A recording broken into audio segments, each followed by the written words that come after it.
А теперь мы приглашаем нашу главную звезду Макария.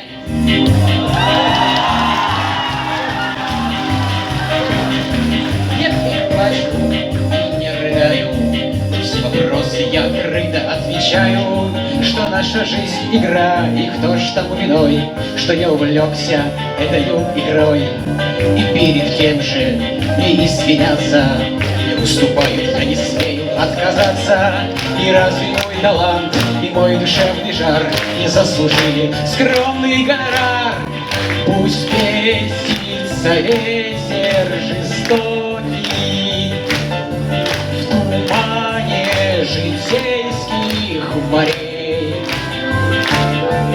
Белеет мой парус такой одинокий на фоне стальной.